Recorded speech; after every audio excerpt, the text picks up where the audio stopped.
one of the big things for me is having that support person. So I've mentored people one-on-one. I've mentored people in groups, having that person that supports you, holds your hand, keeps you accountable, find an accountability partner. Because until you get out and do it, you're not going to get past it until you do it. Welcome back to the RV Queens podcast, where we're all about women making money on the road. I'm your host, Kate White, and today's episode is packed with encouragement, strategy, and a whole lot of real talk from someone who knows what it's like to start from scratch and figure it out as you go. We're joined by Patti Hunt, host of the RV Life podcast, longtime entrepreneur and business builder, who shares how she went from being a reluctant starter to becoming a confident connector and a powerhouse relationship builder in the RV space. This was a live training that we hosted for the RV Queens community, and I have to say it's one of my favorites so far. Patti gets honest about learning to pitch herself, navigating sales nerves, and doing business in a male-dominated industry without losing your integrity or sense of self. Whether you're trying to land a brand deal, grow a business, or simply get more comfortable putting yourself out there, this episode is for you.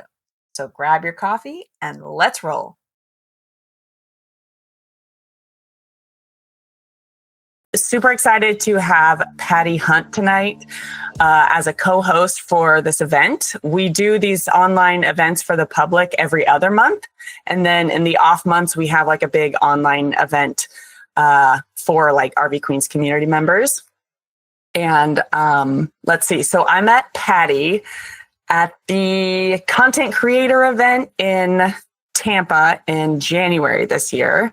Got to connect there. And then we did a follow-up phone call. And I think we went over by like half an hour on the call, like just so easy to talk to. Patti's background is fascinating. I don't know if you're going to talk about this, Patti, but I'm going to give a little spoiler. She used to be a teacher, and then she grew a really successful business. Her and her husband, she told me she's like a reluctant RVer. Her husband was like in the entertainment industry, became the host of the RV Life podcast, unfortunately got sick. And so now she is crushing it at the podcast. She took over for her husband, and she's like RV industry insider and like working with all kind of brands. And so her background and experience and like current connections are incredible. And I'm super excited to invite her into the RV Queens community and just kind of like learn from her tonight. So quick agenda for anyone that likes to know the structure of things if you've never been to one of these. So we're going to have Patti speak for about 20 minutes or so, and then we will break out into small groups. Kim Graham is the community manager of RV Queens community / my right hand that I would go crazy if she wasn't with me behind the scenes. So thank you, Kim, for being here and helping orchestrate everything. So we'll do small groups for a few minutes to kind of discuss what Patti talked about and to get to know each other. And then we'll come back. If we have any questions for Patti, we can share those then. And then at the end, we'll have some trivia and prize giveaways. So that's how the night is going to go. Am I forgetting anything, Kim? I don't think so. I'm recording. Everyone's on the chat. If you could just keep yourself muted, just drop your questions and stuff for Patti in the chat to kind of, audio wise, help us out that way. Without further ado, and cross your fingers, no tornadoes come this way. Patti, I will hand it over to you. Welcome. And thank you for being here. Thank you, Kate, so much. And I agree. We met in Tampa. We hit it off. We were on our 30-minute call that lasted over an hour. So it was an incredible connection. And I want to thank everybody for being on the call. I'm going to say right from the beginning, I have notes to keep myself into a sensible amount of time here. So I do appreciate the opportunity to share what I've learned. I've built some successful businesses. And as you mentioned, I was in the network marketing space and had a very large team that I, grew a team and mentored them, a successful podcast. And I have partnerships and relationships with people. But I want to say right from the start, it was a rough start. Like Yes, as Kate said, I was a teacher. I wanted no parts of being an entrepreneur at all. Like, I didn't want to talk to people. I'm an introvert. I talk to kids. So the idea of being an entrepreneur was, yeah, no, thank you. But going back 14 years ago, my husband, Dan, had actually gotten ill then, and he wasn't able to work for about a year. So we were financially wiped out and very stressed out. And so we were introduced to network marketing. And fast forward the story through network marketing, I learned so much from mentors, from, you go to these big events. I learned so much, but a lot of what I learned just did not feel good to me at all. It felt inauthentic. It felt fake. It felt uncomfortable. But from that, I worked to learn what a better way would be, or the way that felt better for me, I should say. And so I took what I learned and just started working with my team. And I started building, like I said, a very large team. And as I went through the process of, well, this doesn't feel right, so what does? I've come up with some tips that I'm going to share with you today, and hope that you can use them to reach out to people with confidence, whether you're looking to grow a team, or you're looking to partner with people, or you're looking to grow social media, whatever you're looking to do. I think that most of the things I'm going to talk about will apply. So first thing I want to start with, most important thing, relationship building. I think we've all heard this. It is so incredibly important. What does that look like and how does it work? I'm the kind of person, like you said in the beginning, let's see what the agenda is. I want to know what something looks like. What are you talking about? So when it comes to relationship building, again, network marketing, I did it all the wrong way. I would meet people. I would beg them to buy my product or service, join my team, all of that yucky stuff. And so over time, I learned to be authentic, truly authentic. And that means truly believing in what are your beliefs? What are your values? And more important, what brings you joy? I learned long ago, life's too short. And if something doesn't bring me joy, then I don't want to do it. I used to chase those companies, those businesses, those people just because I needed the money. That doesn't work. It doesn't last. And let's just get real. We all need money. I get that as well as anyone. And being able to not focus on that is a huge help. Just doing what you enjoy. It doesn't mean within business there aren't things we have to do we don't like doing, but really being authentic and finding those things that bring you joy is going to be the biggest thing when you are out there pitching yourself.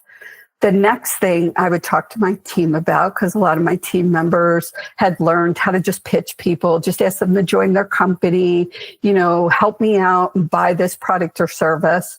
And I said to a young man, actually, he was in his 20s, and he said, I'm just trying to build a business. I have 2 young kids. He was a single dad, and he just wanted to be able to quit his job so he could spend time with his kids. And I said to him, just go out and make friends. And I swore if he was standing next to me, he would have punched me because his head was ready to explode. He's like, what do you mean? I'm trying to build a business. What do you mean?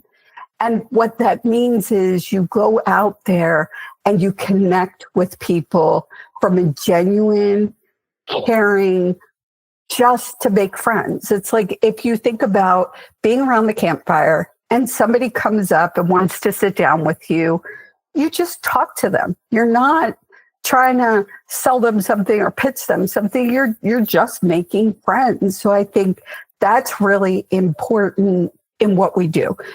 You and I, Kate, got on a call. There was no agenda. There was no, I want this to happen. I want to make sure we collaborate. She's important. Let me make sure she likes me. There was none of that. It was just a conversation. And a lot of times those simple, easy conversations can lead to things you did not even expect. Like if you don't have an agenda, you let go of the outcome. The things that could potentially happen are bigger than what you could ever imagine. And so that's a big one. The next thing is building confidence. As I started by saying, totally lack confidence. I believe building confidence is being authentic, doing what you enjoy, just going out there without this is what I want to come out of this conversation or this communication with somebody, just letting go.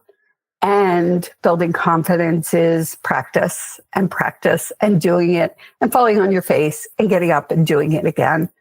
That's how you build confidence. There's no secret magic way. It's just doing it and getting yourself out there. Let me just give you an idea of like an approach, how I approach these things to kind of put this all in perspective. When you want to approach a company, a person, whoever you're looking to approach, I first ask myself, who is it I want to approach? And why do I want to approach them? At the end of the day, I think most of you have been in the business world and you're not just out there saying, oh, I just need to make money, or, oh, I just need to connect with these people. I don't think that's what we're talking about here. But why you want to approach somebody, why you'd want to work with them, collaborate with them, partner with them, it's important to know that. But also being able to go out and think about what you can do to solve a problem. What is it that you have that you're going to offer that's going to solve a problem for them? But here's the big caution, because you have to make sure that even though you think that may be a problem for them that you could solve, you have to make sure it's actually a problem for them. Let me give you an example of something that just happened last week. I work with RV Life. They have anybody who's not familiar with the RV Life suite of products, they have a review section so you could go on and look at their campground reviews. I work with campground owners to make sure if their campground is up there, that the information is accurate, because RVers could just put the information up there. So I want to make sure like they know, hey, if the information is accurate. I got a message on social media from somebody from a campground. Had no idea who they were. We went back and forth and I said, hey, let's get on a get to know you call. And that's what I call it. That's what Kate and I did. We got on a call. We're just looking to get to know each other, whatever that is. And so I get on a call with this guy and his campground is on the RV Life site. And, we're talking and we just hit it off. We made a great connection. Turns out he is the owner of the campground. No big deal. And I say no big deal because I talk to everybody the same way. I treat everybody the same way. I don't care if you're a CEO. I don't care if you're the president. I don't care if you're the person that just answered the phone, because that person that answered the phone could lead you to that CEO or that president. So it really doesn't matter. So I found out he was the owner of the campground. No big deal. And I was talking about, he was asking what I do, what's RV Life, how does it work? And I told him, and I said, by the way, your campground is on the site. You want to make sure your information's correct. There's no charge for that. And we were talking and I said, and he asked more. And I said, there's also a part of the program that is a paid part if you have a need for more bookings.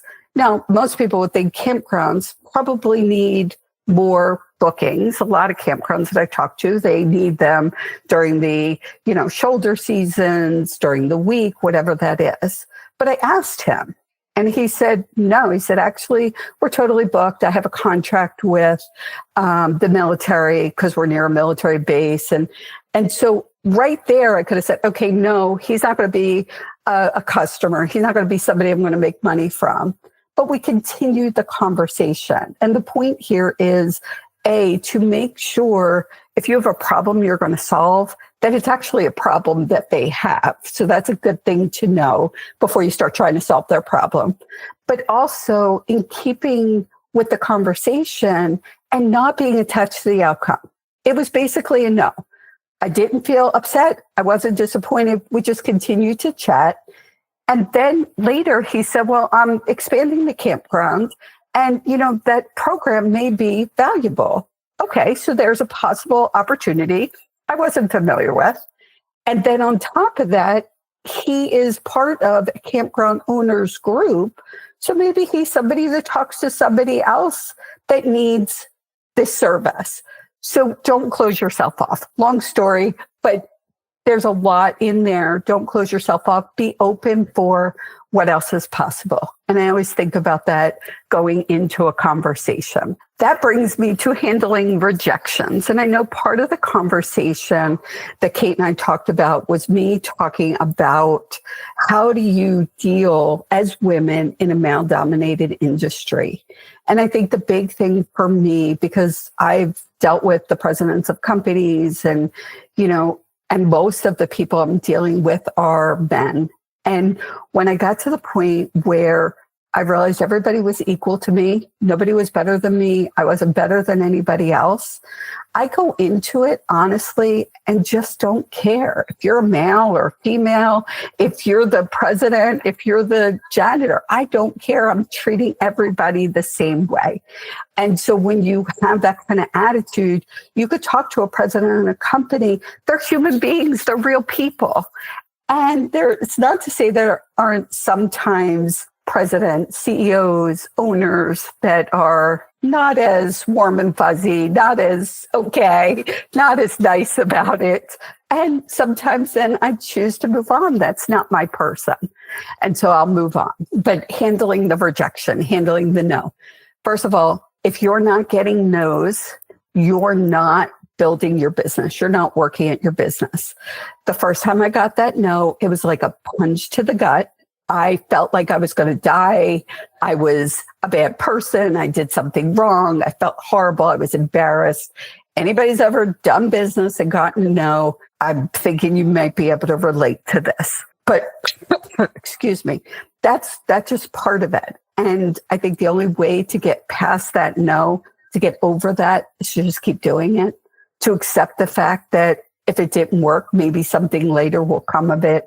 Maybe a no turns into somebody calling you back and saying, hey, I'm interested in hearing what you have to offer, but letting go of it. Because if you're not attached to the outcome, somebody says, I'm not interested, then maybe down the line they'll be interested, or maybe it's not a good fit and you go on. And I don't want to make it sound easy. It's not. It hurts.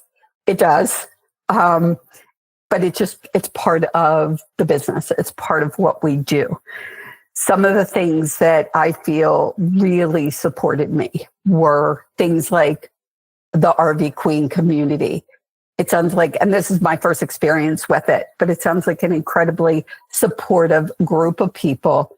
I highly recommend find your community, find your tribe, find the people within the community that you fit with. It might not be everybody. So I definitely think you're not part of the community.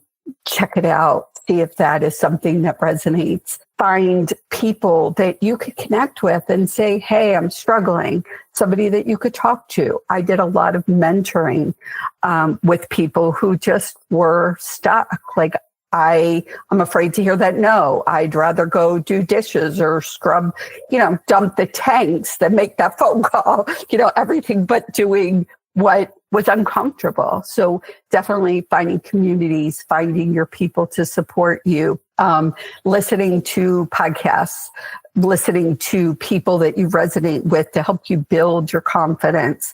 I highly recommend, and it was a podcast episode I did that actually came out last week. It is a gentleman. His name is Gregory Benedict, and we did an episode talking about taking bold action. And while that sounds like, oh my gosh, that sounds like a lot, he was talking about 10 minutes. This guy, and again, if he doesn't resonate with you, find somebody who does.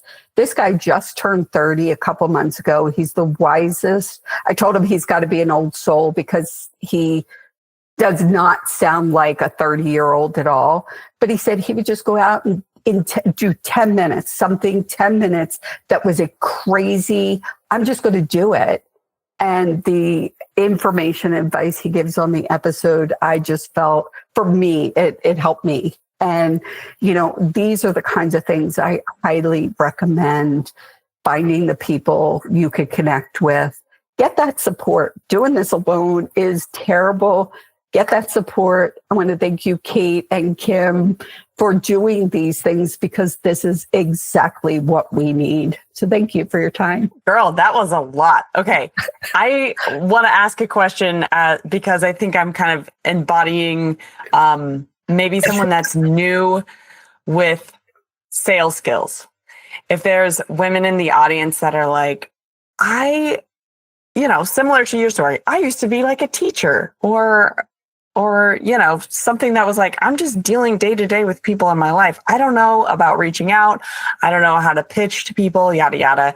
And let's say they take a course or find their community, like educate themselves and they're feeling equipped. I'm going to go into a conversation and present, connect with them, etc.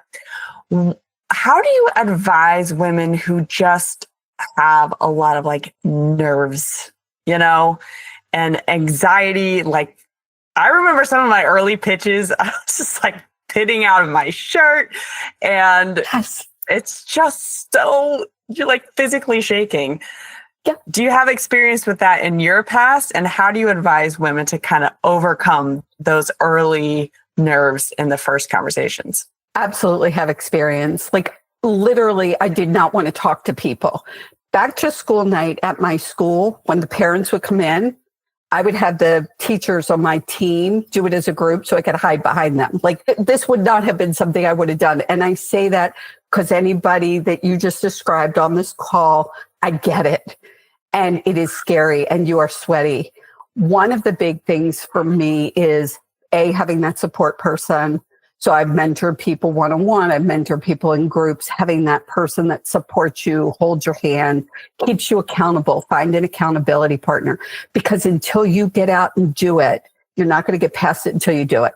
First time I was going on a hot air balloon, scared to death, sweating, but I did it. And so it's that same kind of concept, just embracing it, but also knowing everybody's scared. Everybody has been through it and is scared. I would have people say, but you're so confident and you just go out and you do. No, I was scared to death. And there are times I still am. It doesn't go away. So that would be some of the suggestions. But also if you could just go into it, like you and I, Kate, were just getting on a call as friends. Like we were just chatting. And that takes some of the pressure off as well. It doesn't have to be, oh my goodness, I have to close this. I have to sell this person. I have to make this happen. You detach from the outcome. And believe me, I've read a lot of books and done a lot of seminars and, practice, do it. It's the only way. Yeah. Yeah. I love that. Thank you for that. Okay. And we'll have a Q&A session with Patti kind of after we have the breakout groups coming up here. So through the magic of technology and Kim Graham, we are going to break out into small groups in just a minute. And the discussion topic tonight is, what is one takeaway that you have learned from Patti that will help you to pitch perfectly? I know I was like taking notes as she was talking. So I'm excited to talk about this and kind of hear what came through for everyone else too. Okay. So I think in a minute, I never exactly remember the next step here. Kim's going to be like, boom, breakout rooms. And then you have to accept to be in the room, right? I don't think you have to accept. It's just going to happen. Oh. But we usually do 10 minutes. I'm going to give us 1 extra minute just because there's some new faces in here. And we can talk about if you're in Queens or not in Queens.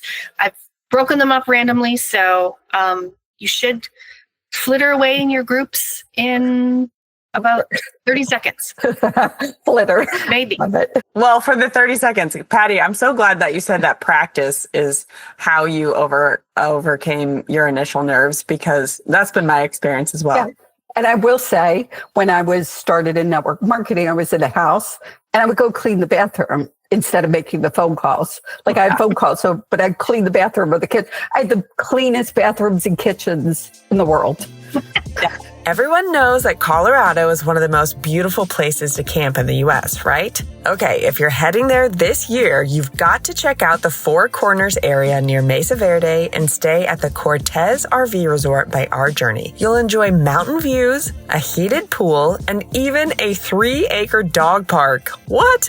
Click the link in the show notes to book now and start your journey with Our Journey. You guys, I got a lot of value out of that. Some things that in the group I was in, I mean, there's only 3 of us, but we, whenever you said, Patti, to detach from the outcome, we talked about that one. That's like, to me, one of the hardest parts of pitching. It's just like being breezy, right? It's totally fine either way. It's like hard to bring that energy to a conversation when you really want a deal to go through. We also talked about like when you said, talk to everyone the same way because you don't know, who you're talking to necessarily. That was a big one too. That stood out to us. So anyone else have like questions for Patti, things they wanted to comment on from the small group? We'll open it up for a few minutes of Q&A and discussion. You can either write it in the chat, I'll keep an eye on that, or you can just unmute yourself and ask your questions. Hey, Patti, I want to talk about your first point, which was to go into it thinking that you're going to be friends with people. And I love that idea. And that makes it seem so much easier. And I think that assists with the idea that, I think that mindset helps with the detaching from the outcome, because the outcome is that you're friends with them, not that you've done a deal. But I'm wondering if you have any like really good stories of a situation, like you gave us a really good story, but if you could, if you can think of a circumstance where you really just thought you were going to be friends with somebody and it would you'd never do business together. And then all of a sudden it was like, you were like the top of the list when that person needed something. So this is a perfect example. I think I was introduced to a gentleman who turned out to be the owner of an RV dealership. I'm not going to mention names. It's a big dealership. And we had just connected. I didn't know necessarily who he was. We just connected. We talked about travel and RVs and whatever you do when you're talking to somebody. And not only did it turn out to be a situation where I worked with him. So he was actually a sponsor on the podcast. But because of the connection we had, we were at an event and we're standing there. And I say it was my husband and I at the time, we're standing there. And he is now selling us to the president of Newmar, the Newmar. So it was like, I'm standing there and it is surreal. It really is. And I laugh because it's like, what is happening right now? And I made friends. We had a true connection. We liked each other. We cared about each other. And whatever comes of it, I never would have expected. So if I had expectation or what could possibly happen, I wouldn't have known of possibilities that are beyond anything we could imagine. So, yeah. Love that. Who else has questions? Again, you can drop it in the chat or you can just unmute and start talking. I'll chat for just a second. One of the things that came up in our group is that, and hi, Patti. Great to meet you. Thank you so much for being here and for all this information. So I'm a content creator who primarily does like outbound. I'm trying to make relationships or create some sort of relationships with brands, primarily in the social media realm. So I do, what we like to call in these circles, we call it flirting. And, that's engaging with a brand's content, their business profile, their business content that they're putting out. To make sure that we are getting noticed and, offering value on their accounts before, we do that for a period of time that varies, depending on who you ask. Before we would send a DM and ask for contact information and try to attempt to move the pitch forward. And I think, what I was talking about in my group is that I find it hard to not have the expectation there when I know this company that I'm flirting with, right? They're on my hit list. I'm flirting with them with very clear intentions. I have very clear intentions. I don't really know what my question is going to be here, but maybe I wonder if anybody else struggles with this, because I feel like social media has turned into this platform where we all have very strategic intentions. We're not engaging as authentically anymore because we know that in the back of our minds, where a company is concerned, at least, there is going to be an ask eventually. So I don't know if I maybe need to get more in the mindset of some of these people being a long game. There's going to be some people maybe that I've been flirting with for a little bit that the ask is coming, but to keep in mind that there's a longer game with some of them as I create more authentic relationships. And Tanya was even bringing up too, like it was part of the discussion about how we can engage, how I can engage specifically that feels more authentic, that might not be about the brand, but maybe it's about the weather in their area or something else that happened, Right. I don't really know where I'm going with this, but it's kind of like a little bit of a struggle that I have. So if you have anything to say. Yeah. And so there's a difference between detaching from the outcome and having that vision of this is a company I'd love to work for. And if you're sure that it's a company, I know there have been companies that I'm like, love to work with them, start talking to them. And I'm like, okay, no, this doesn't fit. But the difference is the vision, the excitement of this is what it would look like. I'm all about visualization, manifesting, dreaming. I'm all about it. So to think to yourself, hey, wow, what would this look like working with them? What's my imagination? What's the dream? I don't think there's a problem with that. I think in that excitement of it, like right now, when I talk about travel, there are so many places I'm talking about going to travel to. There's, for me to just be like, okay, I got to go here. I got to go here. I got to go here. I'm putting it out there. I imagine doing it and I'm waiting for that time. So if that makes sense. So there are those companies that you really want to work with. I'm not saying just take your foot off the pedal and be like, well, if it happens, it happens. No, put that out there. Get excited about it. Find out what it is you could do for them. Find out where they're struggling, where you can solve a problem for them. Keep that engagement going. Keep that relationship going. And then sometimes you go like, I'll go to the Hershey RV show in September and, you meet somebody who knows them or is connected to them or they're there and you go face to face. Hey, we've been talking.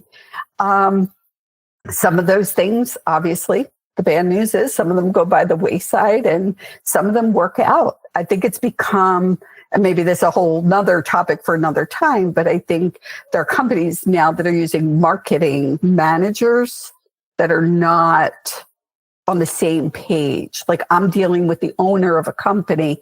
They're excited. And now they're putting it, oh, we just hired this marketing person. And they have no idea what I'm even talking about. And that makes it's got to make it more difficult in the space you're in. It's got to be more difficult to get through. It can be, yeah. And so oftentimes, I'll make mention of it when I do reach out, and so that there is at least some sort of a track record there, especially if I'm tagging brands, maybe I own some of their things already and I'm tagging them and they can go back and see in our history, that we've either had conversations or some of that is happening. So yeah, you're right. That can be hard.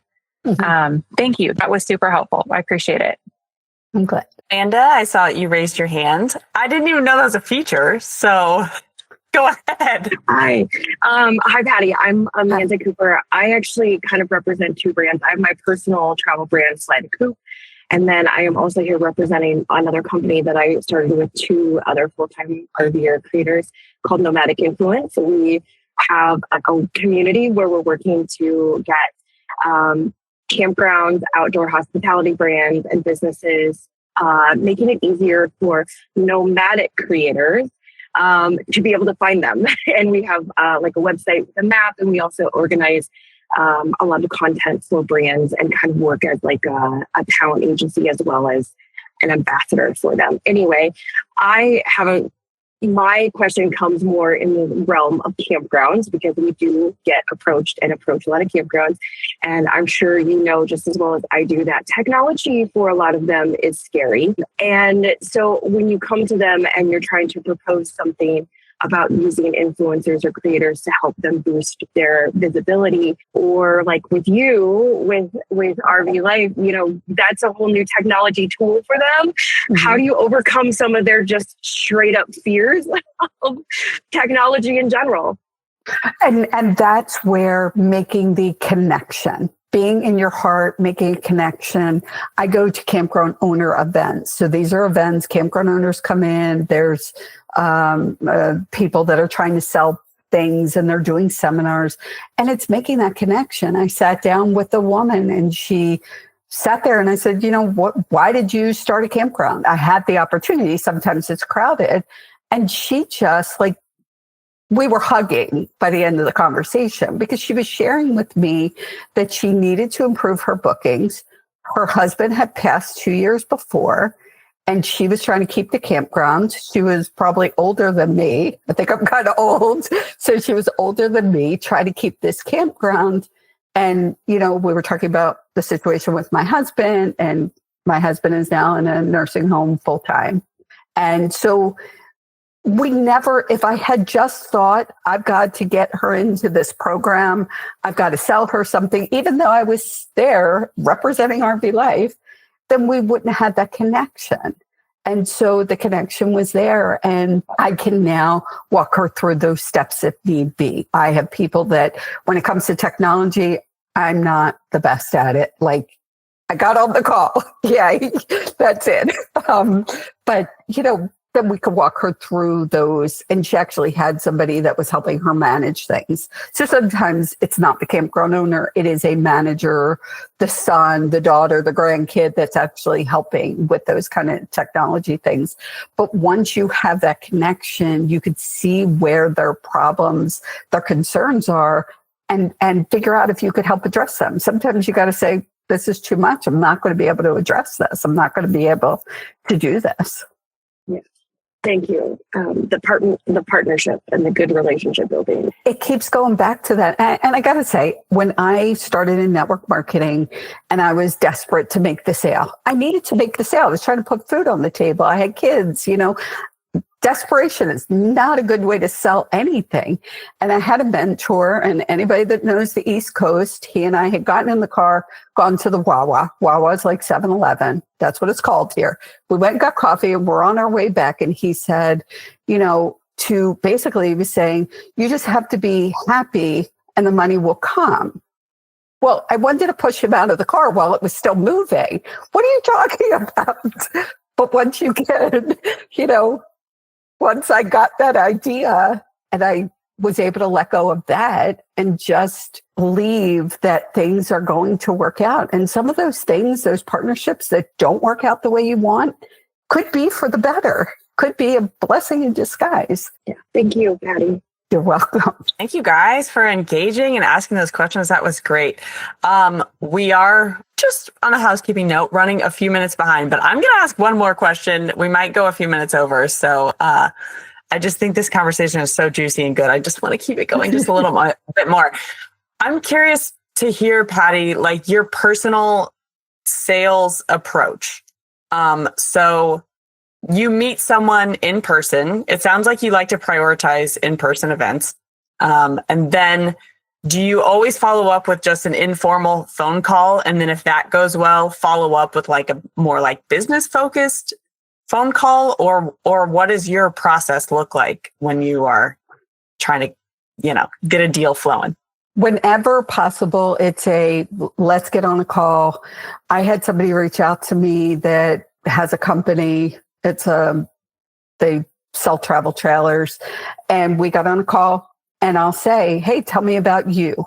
And I know if they start talking about the business is this, the business that, the business that, I know that's their focus. And so the personal stuff may not happen as easily, but we were just chatting. We were telling each other story. I was listening more than talking. I was being curious. We hit it off. I know. And he wants to know about being on the podcast. And at that point, I straight out said, listen, the best way, because they're a newer company, for me to help you before I connect you to influencers, content creators, before you even talk about that. If you want to be on the podcast, we are fine with that. RV Life is fine with that. The best way would be bring me out to the facility. And I straight out said it. In that case, we had made the connection. He had already connected with me. So I asked for the sale and he said, okay. And then he has to talk to the owner of the company. Great. I will follow up with him. We were supposed to get on a call, but I was traveling and it was pouring and we had to change the time. But I'll follow up with him and say, hey, let's talk about me coming out to the facility, doing the podcast, taking video. This is how I believe you could help launch what you're doing. And I truly believe that. I don't have a vested interest necessarily in that particular product or service. I think they're a great company. They're doing something different. But I'm going to keep sort of pushing that agenda, so to speak, in a very delicate, gentle way, because I believe that's what would help them before they start going to content creators and influencers or whatever else, because the guy didn't even know where to start. Like, before you start, I'm willing to come out and let's get this going. So sometimes it just becomes the ask. But I know it's a feeling. Guys, you got to trust your gut. And that was not something I ever believed or felt, but it is a feeling sometimes. And there are sometimes you were on a call and you were like, hey, you need to do this. I just called somebody. We need sponsorship. We're looking for sponsorship for the Hershey RV show. RV Life does the Hershey after party on Thursday. We want sponsorship. We want to keep the ticket prices low. So we go to sponsors. I called a guy I've had a connection with and I said, I need your sponsor, period. But I know in that particular relationship, that situation, I could say, hey, you just need to say yes. Like, this is where we're at. But it really is trusting your gut. And sometimes it falls and it doesn't work. Sometimes somebody will come back and say, hey, yeah, that makes sense. And sometimes something out of nowhere gets created that you didn't expect. That's awesome. I love it. Can I just Thank you, Patti. Yeah, go ahead, Karen. Oh, just with that, I think what you're also saying is don't misuse your ask, because you asked that friend of yours, like, hey, we need a sponsor. I need you to do it. But if you're asking that over and over and over again, he's going to be like, oh my gosh, and not even want to pick up the phone. Absolutely, Kim. And the thing is, we've created a relationship where I know I could ask him. We've created a relationship that I can say, listen, this is what I want from you. Like, and he knows he could say, not right now, I can't do it. And that's a whole different relationship that sometimes gets created and developed. And you learn when that feels right to do that and just jump in, because the sponsorship is $3,500. It's not cheap. Here's what I'm giving you in return. This is a great fit for your company, and just do it, kind of thing. But yes, it's trusting your gut once you've created those. And I was never the relationship person. So this was really it's something else out of my wheelhouse, my comfort zone. And now I just go with my gut. And sometimes it's wrong. And you go, okay, I learned, live and learn, move on. I'll just practice. It's absolutely practice. Yes. Okay. We are at 6:30, but we do have prizes coming up, you guys. So if you have a few more minutes, hang out on the call. If you are enjoying this evening, if you liked the small groups and are interested in checking out RV Queen's podcast, RV Queen Circles, which is the community, I dropped a discount code in the chat. You can go to the link there and read over what all we have. We actually have a lot going on. And Amanda with Nomadic Influence, who dropped her elevator pitch. Nice work, by the way. RV Queens has recently formed an official partnership with Nomadic Influence. And so if you are interested in exploring more about Nomadic Influence and want to explore their opportunity map, where you can like partner with campgrounds, and they have this really incredible media kit platform called Pillar. The RV Queen Circles is having a call to like explain all the benefits of working with Nomadic Influence next month on June 12th. So there's a little perk about being an RV Queen Circle member too. Anyways, enough of that. Also, please subscribe to RV Life Podcast. I dropped the link to the website where you can connect with Patti and the podcast. Patti, did you have anything else, any other way that you would like people to interact with you or reach out to you, come to your events, anything? On social media, RV Life Podcast on Instagram and Facebook. I answer most of them. If I'm not answering them, Melody on the call she's my social media person, thankfully.